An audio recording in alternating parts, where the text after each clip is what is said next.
Sixth grade Bobcats, Mr. Flato here. Welcome back to another great week. The last week at Helena Middle School. Not having an intro today because I got a lot of information. I had to squeeze in 3 here at the very end.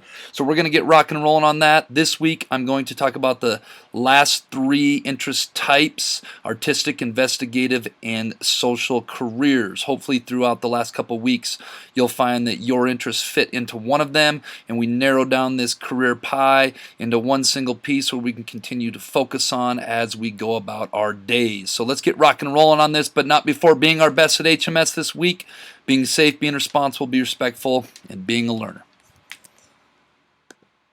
All right, before I introduce these 2 interest types today, I'm going to bring you back to the hexagon here. If you'll notice, we have gone over the last couple weeks the top 3 on the upper left: enterprising, conventional, and realistic, and we're going to make our way down to the red and green today, which is investigative and artistic. And if you'll notice, investigative prefer to solve abstract problems involving science or engineering, math, related subjects. Investigative types are curious about the physics world and why and how it works. They enjoy intellectual challenges and original or unconventional attitudes. Artistic is just exactly what it sounds like: prefer unstructured situations involving self-expressions of ideas and concepts through different artistic mediums such as art, music, theater, film, multimedia, or writing. And if you look at investigative, it's going to be a little different than enterprising. It's going to be on the opposite side. Investigative are a little bit more introverted sometimes. They're more deep thinkers. They usually work in labs and higher levels of education. And if you look at artistic, it's going to be opposite of realistic, opposite of conventional. Conventional are more black and white types, where my artistic people are all different shades of gray. And I'll talk about that metaphor a little bit more here coming up. All right, let's start with artistic career characteristic. Artistic people are creators who create things from their vision, from their imagination, from their intuition, from their perspective, etc.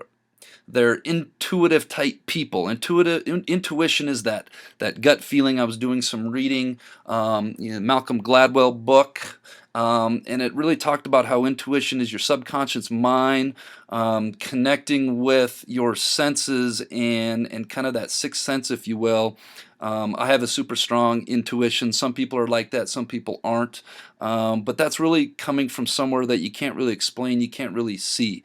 Again, your unconscious mind that's taking little clippets of what your senses can see and filling in the blanks, and that's where that intuition or that gut feeling comes from. They're definitely non-conforming type people. They're innovative, they're creative, they're open-minded. They like to think outside the box. They like to draw outside the lines. They rely on feelings for a lot of their work and their motivation. If you think about musicians, musicians always sing their music from the heart and from their feeling and what's going on in their life, from their inspiration. They prefer to work with ideas, concepts, and abstractions, and from those ideas or those loose guidelines, that's where their artistic ability really flows and come from. Artistic people are unstructured. They like to live outside the box. These might not be people that live a 9-to-5 lifestyle. They might do their work at unconventional hours. If you'll remember on the investigative, or excuse me, I haven't done investigative yet, but on conventional, it was just black and white. And we have black and white here, but we have a bunch of different shades of gray. And really that's a metaphor for artistic type thinking. There's many shades of gray. There's many rights and wrongs. It is the opposite of right and wrong, up or down, right or left. With artistic types, there's a middle ground to play in. Let me give you an example of this. I just purchased a piece of art this spring from my friend that is an art teacher in Three Forks, and it was a huge canvas. It was really cool, and the person that he was making it for absolutely did not like it, thought it needed a bunch more work, and basically didn't want it. He was going to give it to her, and she didn't like that piece of art. Well, I saw that and I was like, are you kidding me? I will pay you money for that. That would look so awesome in my living room. And beauty is in the eye of the beholder. That's what artistic types are all about. So, some common artistic careers. We have journalism. We have architecture. And architecture is going to be closely tied with investigative. I'm going to talk about here in a moment. Being a chef, being a dance choreographer, performer, being a fine artist. I have an example of that coming up from one of our students. A graphic designer, musician, photographer, web designer, writer, actor, actresses, model, fashion designer, cartoonist, art music therapist, sculptor, and there's probably many more careers out there that I am missing. One more point I'd like to make about artistic is there's lots of different types of art. There's performing art, there's art, there's musician art, which I guess would be performing art. There's all shades of gray, and there's all types of artistic careers out there. All right, we're going to move on to our fifth interest type, and our fifth interest type is going to be investigative. Investigative career characteristics. A lot of investigative careers require high levels of education, and they are more intellectual based. If you think about reality, I believe realistic, is on the opposite part of the spectrum from investigative. In realistic careers, you get paid more to work with your hands and skill in building things, and your body needs to be strong to hold up to the type of work you're doing. With investigative, 9 times out of 10, you're getting paid to use your brain and to problem solve. So they're introspective type careers where you have to really be deep thinking. They're inquisitive, where you're thinking, is there a better way to do this? Same with being curious. You're curious, is there a better way to do this or make this happen? They're very, very methodical. You follow steps. They're very rational, right and wrong. This is going back to black and white type careers where they're analytical, maybe running data and using math to come up with algorithms. They're logical, scholarly. I talked about high levels of education needed for a lot of investigative careers. A lot of science, a lot of technical. All medical careers are investigative because you're having to diagnose and come up with treatment plans and do research. A lot of deep thinking involved in investigative careers. Investigative type stuff, I just covered that. Exploration in your way of thinking, and a lot of research-based careers. So you can tell from this list of characteristics that investigative types are really deep thinkers, high levels of knowledge. I am not an investigative type. I am not smart enough, folks. That's okay, though. Sample investigative careers, anything to do with chemistry, engineering. There's all types of engineering out there that all fit under investigative. Being a dentist, being a dietitian, working on people's diets and helping them eat and drink water and be their best self. Finance, personal finance in the business world, and that one kind of, a lot of these cross over into different interest types.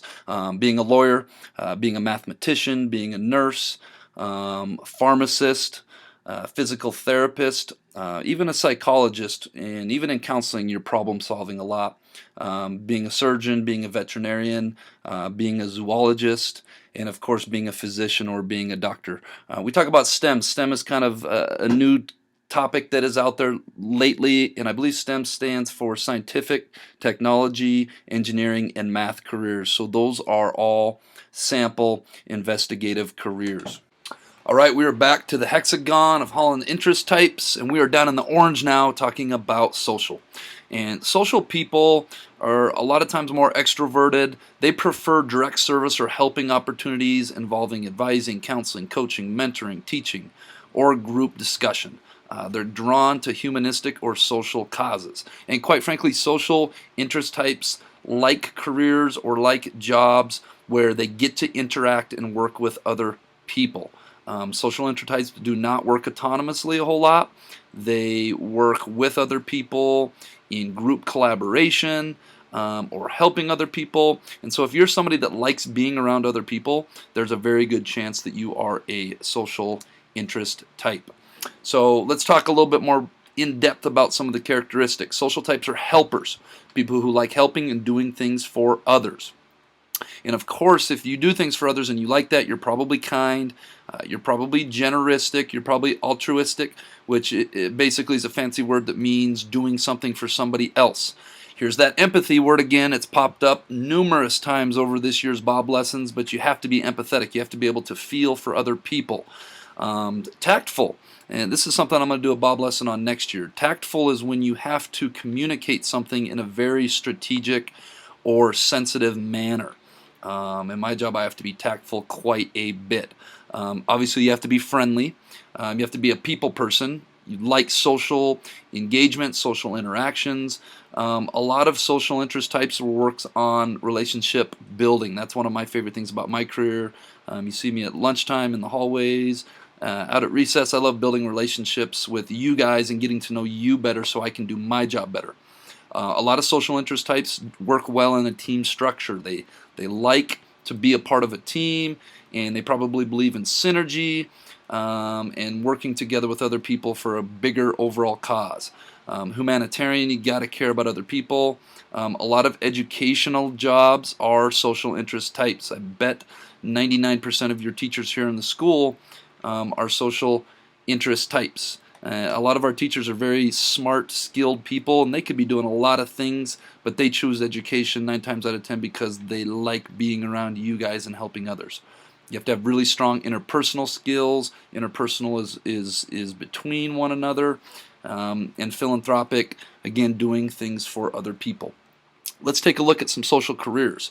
Working in clergy or in religion, obviously being a counselor, working in the customer service range, helping customers get exactly what it is they want. Working in education, talked about that a couple times now. A lot of social work where you help people in social situations. Sociology is the study of human beings and how we socialize with one another. Being a professor, being a coach, working in educational administration. Being a fitness trainer or a group exercise leader. Shout out to Miss Johnson. I know she's a group exercise leader at the health club that I attend. Being a massage therapist, a social advocate, working in retail sales, being a waiter or a waitress, being an airplane stewardess, tour guide, or working in the concierge business. That's a hard word to pronounce. And this is just a small listing of all the different social careers that there are out there. Do any of these seem like they may be for you in your future Bobcats? All right, this is it. I'm down to summer tips. And all right, our quote of the week is, it's a beautiful thing when a career and passion come together.